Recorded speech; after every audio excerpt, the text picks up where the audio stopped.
لوی اختر را روان دی که نه زمونږ دغه ورونه چې په خارج کې دي هغې قرباني خارج کې وکړي ښه دی که دلته افغانستان کې وکړي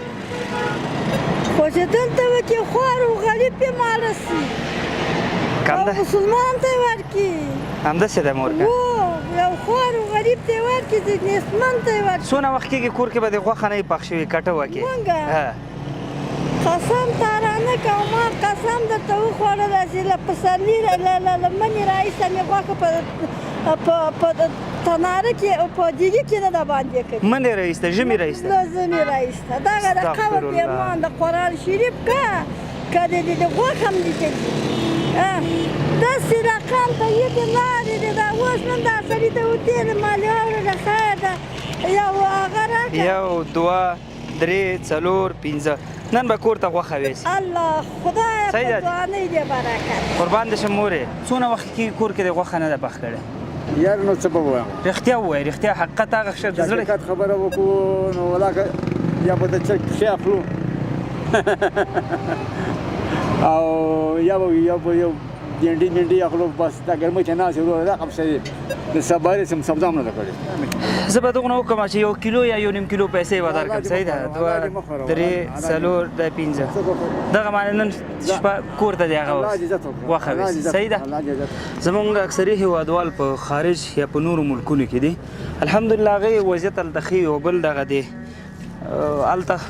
څومره غریبان چې دلته یې هلته خو نه وي که نه د تا پیغام څه دی چې دوی قرباني هلته وکړي که دلته یې وکړي دلته یې وکړي ولې دلته غریبانان یې ټول کړل ډېر غریبانان ټول غریبانان څومره وخت کېږي کور کې کټوه کې دی غوښه نه ده پخ شوې حقیقت وایه دا دوه درې میاشتې دوه درې میاشتې د زړه خبره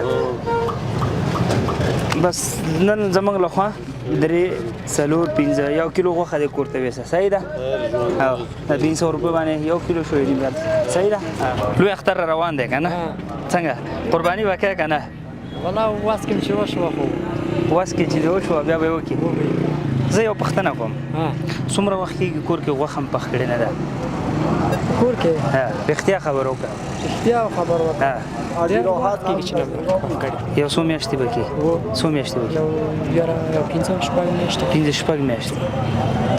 که نه غوښه کیلو څو ده غوښه کیلو ولا کې کړي چې په څو وي که نه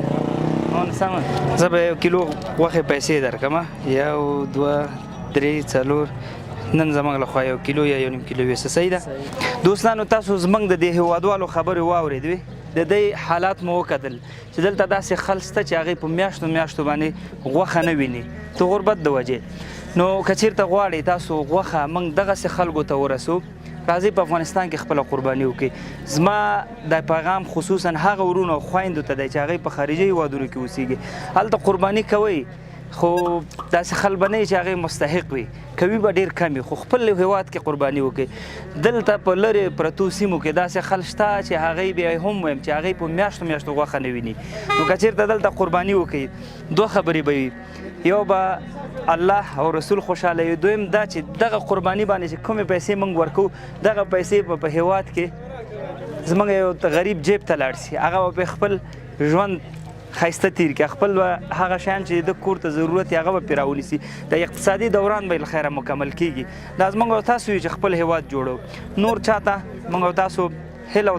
تمه او توقع نه لرو خپله قرباني وکړئ وټساپ نمبر هم درته په سکرین باندې ښکاري او د آنلاین مرستو لپاره هم لینکونه په سکرین شته موږ سره اوسئ ډېره مهرباني په لوی الله مو سپارم السلام علیکم ورحمت الله